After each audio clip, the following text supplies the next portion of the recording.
বৈষম্যহীন দেশ গঠনে মতবিনিময় সভা করেছে বিভিন্ন সামাজিক সংগঠন।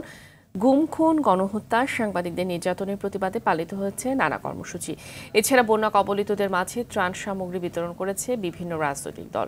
বিভিন্ন জেলার আরও খবর থাকছে সায়েদ মাহমুদের ডেস্ক রিপোর্টে। ভারতীয় পানি আগ্রাসনের প্রতিবাদ ও স্বৈরাচার কর্তৃক গণহত্যার বিচারের দাবিতে বরিশালের উজিরপুরে সমাবেশ করেছে ইসলামী আন্দোলন বাংলাদেশ। মাদক নিষিদ্ধের দাবিতে নওগাঁ শহরে মানববন্ধন করেছে বৈষম্য বিরোধী আন্দোলনের শিক্ষার্থীরা। লালমনিরহাট সদর উপজেলার বিভিন্ন স্থানে বাজার মনিটরিং করেছে জাতীয় ভোক্তা অধিকার সংরক্ষণ অধিদপ্তর।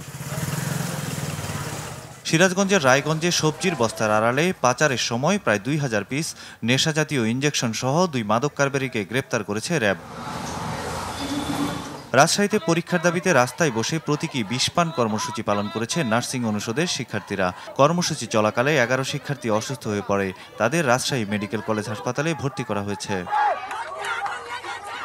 মেহেরপুরের গাংনীর হিজলবাড়িয়া মাধ্যমিক বিদ্যালয়ের নাইট গার্ড রজব আলীকে শুক্রবার দিনগত রাত থেকে খুঁজে পাওয়া যাচ্ছে না। নাইট গার্ড রজব আলী হিজলবাড়িয়া গ্রামের মৃত দবির উদ্দিনের ছেলে।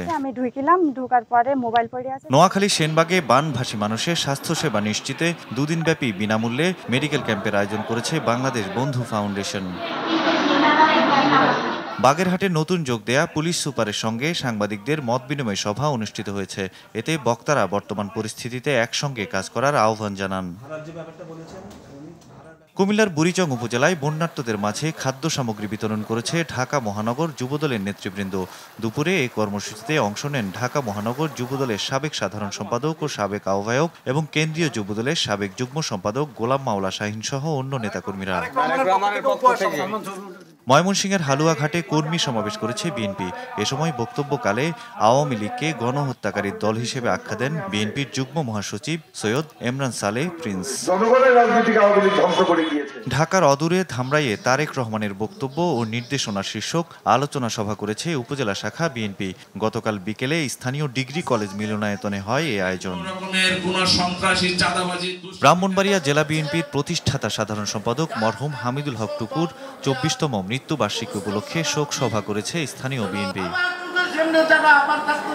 মানিকগঞ্জের সিংগাইর উপজেলা আওয়ামী লীগের উপদেষ্টা ও জাহাঙ্গীরনগর বিশ্ববিদ্যালয়ের নাটক ও নাট্যতত্ত্ব বিভাগের সহকারী অধ্যাপক আনান জামানের মন্তব্যের জেরে মানিকগঞ্জ প্রেস ক্লাবে সংবাদ সম্মেলন অনুষ্ঠিত হয়েছে।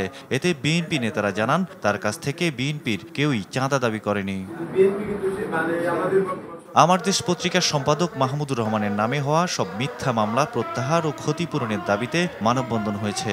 সকালে খুলনা প্রেস ক্লাবের সামনে আয়োজিত মানববন্ধনে সাংবাদিক সহ নানা শ্রেণী পেশার মানুষ অংশ নেয়। সাইয়েদ মাহমুদ, RTV।